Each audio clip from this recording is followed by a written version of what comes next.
Bismillahirrahmanirrahim. Assalamualaikum warahmatullahi wabarakatuh. Selamat berjumpa kembali teman-teman semua. Diskusi kita kali ini adalah tentang Rasmul Quran.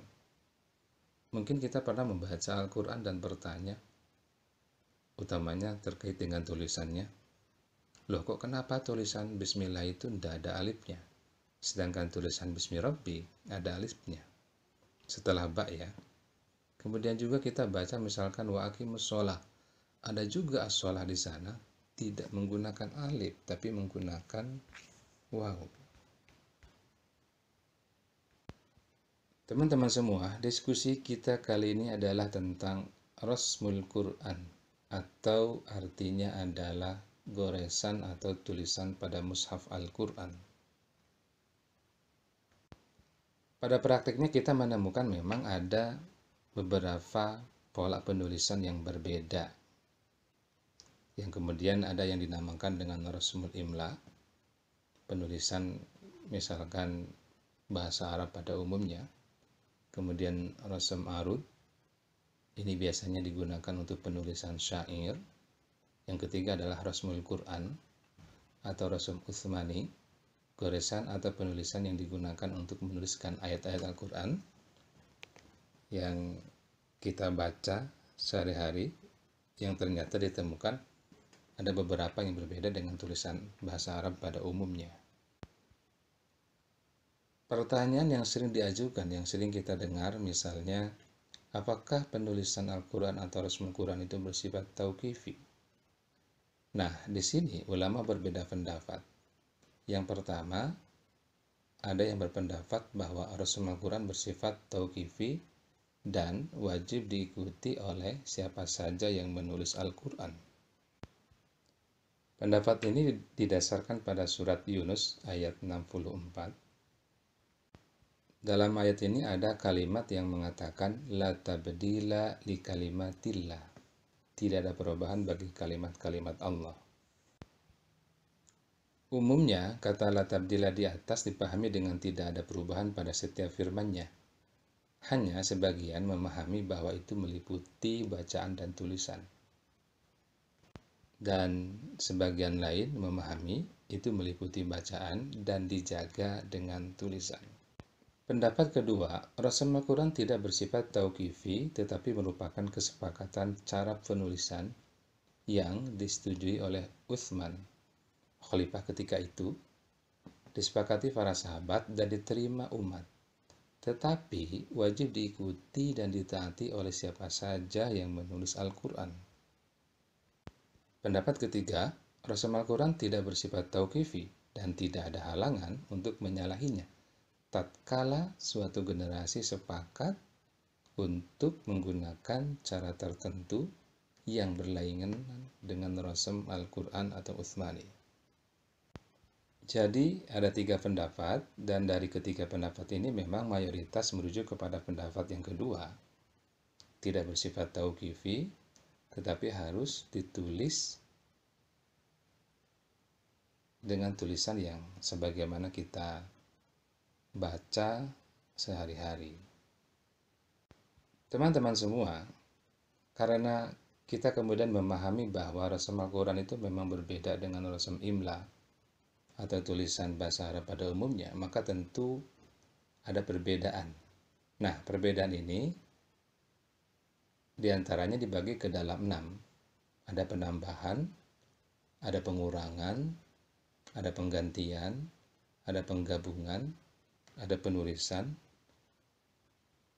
hamzah, ada juga pemisahan.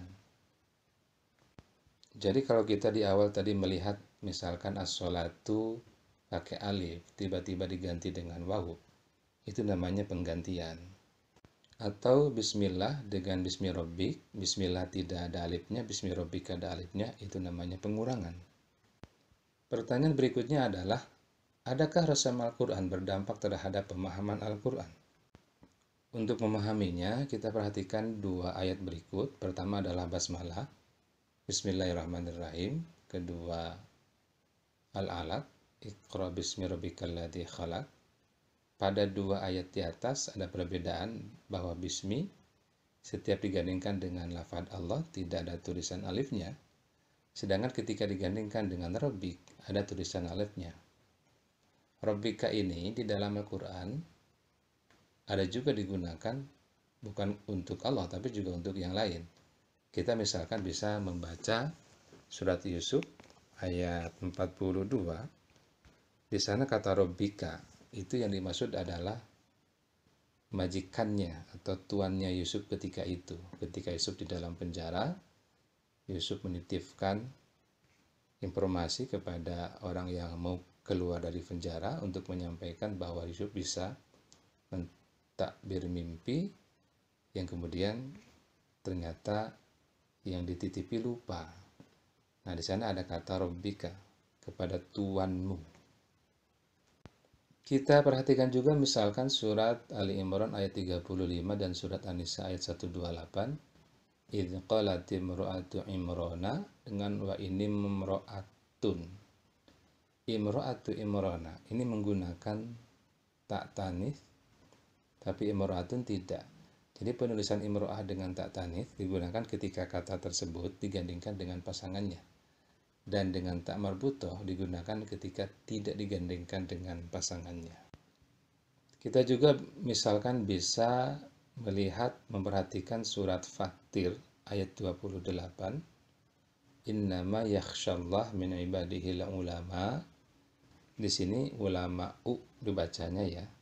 Dan hamzah di beberapa mushaf itu disimpan di atas waw, sehingga dengan tulisnya hamzah di atas waw menjadikan ayat tadi harus dibaca rofa, dhammah, dan bukan nasab atau fathah, sehingga berkedudukan sebagai fa'il dan berarti ulama yang takut kepada Allah. Ini kan kalau bacanya keliru maknanya menjadi sebaliknya. Kita perhatikan juga misalkan surat Al-Baqarah ayat 9. Bunyinya yakhadi'una Allah walladzina amanu wa ma yakhda'una illa anfusahum. Ini yang diwarnai merah. Ketika tidak ada harokahnya itu kan tidak tercantum alif. Yang tulisan itu sebetulnya kalau yakhadi'una ada alifnya. Penulisan kata di atas tidak tercantum alif, maka tulisan semisal itu dapat menampung tulisan yang dibaca dengan alif. Berbeda ketika tulisan tersebut tercantum alif, maka tidak bisa menampung tulisan yang tidak tercantum alif. Adanya alif kecil pada kata di atas menunjukkan bahwa kata tersebut bisa dibaca dua. Pertama dibaca dengan menggunakan alif dan kedua dibaca tidak menggunakan alif. Kata yakhadi'una mengikuti wazan yuf'iluna atau fi'il mudhari mazid dengan penambahan alif di antara fa fi'il dan ain fi'il. Kata dengan mengikuti wazan ini memiliki diantaranya 4 arti, melibatkan dua pihak, memperbanyak, merubah lazim menjadi muta'addi, atau bermakna fa'ala yang mujarrad. Jadi kalau dibaca dengan yakhda'una, menjadikan ayat di atas dipahami mereka hendak menipu Allah dan orang-orang yang beriman. Padahal mereka hanya menipu dirinya sendiri. Teman-teman semua, terima kasih telah mengikuti kajian ini. Silakan isi komentarnya. Silakan like kalau memang suka. Semoga bermanfaat. Kita bertemu pada materi berikutnya. Salam sukses. Assalamualaikum warahmatullahi wabarakatuh.